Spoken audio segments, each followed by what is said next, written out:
Hai guys, kembali lagi di channel Drakor Clips. Pada kali ini kita akan membahas True Beauty episode 8. Pada episode 8 kali ini dimulai dengan Seiguk, di mana seorang pria yang melihat wanita cantik. Dia tak bisa melihat wajahnya, tetapi hanya bisa menyentuh tangannya. Namun hanya dengan merasakan dari sentuhan tangannya, dia memberitahu sang pelayannya bahwa dia berpikir dia cantik dan dia akan mengirimkan surat cinta kepadanya. Di sisi lain, Suho pergi ke toko perhiasan dan dia membeli kalung untuk mengakui cintanya kepada Jukyung. Demikian pula Sojun bersama keluarganya yang sedang membicarakan tentang sebuah drama yang mana pria pemeran utama dan pemeran kedua jatuh cinta kepada wanita yang sama. Kemudian Sojun berteriak dan mengatakan, jatuh cinta bukanlah sebuah kejahatan. Semua anak berkumpul untuk piknik sekolah. Sojun dan Jukyung secara tak sengaja mengenakan kemeja yang sama, sehingga semua orang membuat lelucon dan mengira mereka berdua berkencan. Suho melihatnya dengan pandangan yang sama sekali tak menyukainya. Suho juga menyediakan tempat duduk untuk Jukyung di bus nih guys, tetapi dia hanya menyuruhnya untuk duduk bersama. Jadi Jukyung berpikir yang dimaksud adalah Sujin yang berjalan di belakangnya. Kemudian Jukyung pergi untuk duduk di belakang dan Sojun mengikutinya. Ternyata dia duduk di sebelah Jukyung nih guys. Suho yang menatapnya belati kepadanya. Karena mereka berdua duduk bersebelahan, teman-teman mereka meledek agar mereka berdua berkencan. Sesampainya di lokasi perkemahan, terlihat Suho memanggil Jukyung, tetapi Jukyung menghindari Suho dan berlari ke arah Suah. Ketika gadis-gadis masuk ke tenda untuk istirahat, Suah bertanya kepada Sujin, apakah dia menyukai Suho dan berapa lama mereka sudah saling mengenal. Ternyata mereka telah mengenalnya sejak mereka masih kecil. Jadi Suah berpikir mereka akan menjadi pasangan yang sempurna di sekolah. Mereka mulai memainkan banyak permainan. Taehoon tahu bahwa Suho mencoba menghabiskan waktu dengan Jukyung, tetapi selalu gagal guys. Jadi selama pertandingan dia mencoba menyatukan mereka berdua menggunakan berbagai metode. Tetapi Taehoon tak berhasil. Alhasil Jukyung dan Sojun lah yang berakhir bersama.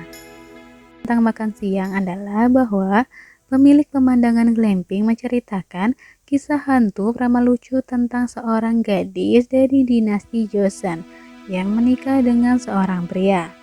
Pada malam pernikahan, pria itu ingin melihat wajah istrinya. Jadi dia memutuskan untuk menunjukkan wajahnya kepada sang suami. Dia ngeri dan melihat betapa polosnya dia dan melarikan diri. Gadis itu dipermalukan kemudian bunuh diri di dalam sumur. Sekarang dia keluar dan mencari gadis cantik sehingga dia bisa mencuri wajah mereka. Kemudian anak-anak memainkan permainan dengan menggunakan detektor kebohongan. Jukyung mengatakan ada seseorang yang dia suka, tetapi mesin kebenaran mengatakan itu bohong. Sojun dan Suho bertanya-tanya apakah itu benar atau salah.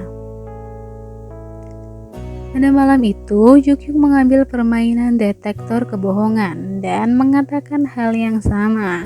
Kali ini yang dikatakan benar bahwa ada seseorang yang dia sukai.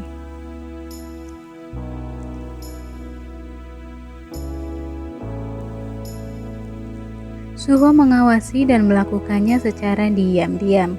Tiba-tiba Suho bertanya kepada Jukyung kenapa dia menghindarinya.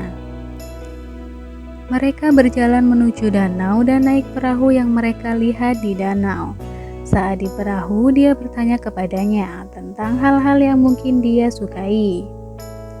Suho juga memainkan lagu yang belum pernah dirilis di ponselnya dari temannya yang meninggal.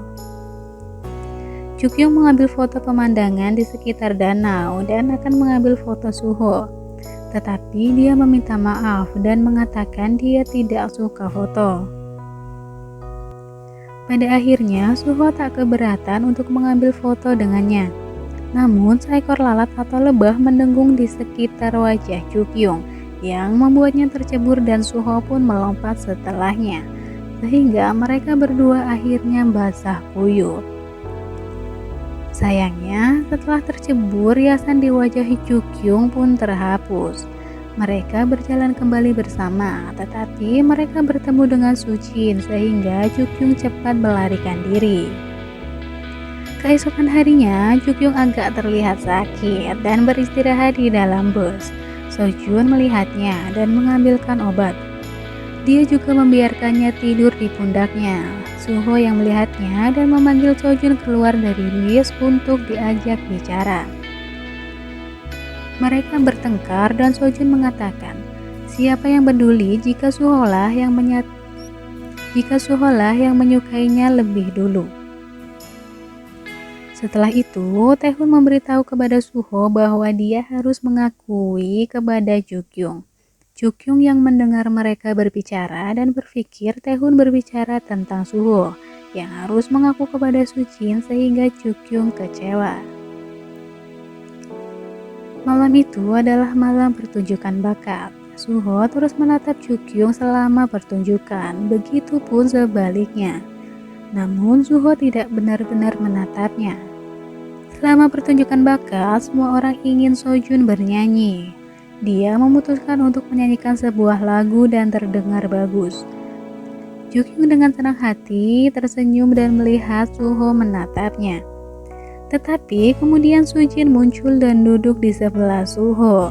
Hal ini membuat suasana hati Jukyung menjadi kacau, sehingga dia memutuskan untuk pergi. Saat berjalan kembali, Taehoon berlari ke arahnya dengan terengah-engah dan memberikan jaket milik Suho kepadanya. Dia mengatakan kepadanya bahwa Suho sedang berjalan ke jembatan dan memberikannya di sana. Kemudian dia berlari untuk mencari Suho dan memberitahunya bahwa Jukyung akan berjalan di jembatan. Jadi sekarang adalah kesempatannya untuk mengaku kepadanya. Suho mulai berlari, tetapi ketika dia sampai di jembatan, Sujinlah orang yang menunggunya, bukan Jukyung. Ternyata Sujin bertemu dengan Jukyung dan memberitahunya bahwa dia sedang mencari Suho. Jadi Jukyung memberinya jaket Suho dan berkata dia berada di jembatan. Suho menemukan Jukyung sedang menangis dan Sojunlah yang sedang menghiburnya. Entah bagaimana, semua riasannya telah terhapus. Suho menghampirinya dan akan mengaku kepadanya bahwa dia menyukainya. Jukyung berlari dengan membawa kain putih karena dia tak mau terlihat tanpa riasan. Suho juga mengejarnya. Tetapi dia mengambil jalan pintas. Kemudian Suho muncul dan menarik tangannya. Dan akhirnya Suho bisa mengatakan kepadanya bahwa dia menyukainya. Lalu dia menciumnya. Oke guys, episode 8 berakhir. Tapi ikuti terus channel Drakor Clips untuk mengetahui kelanjutan ceritanya.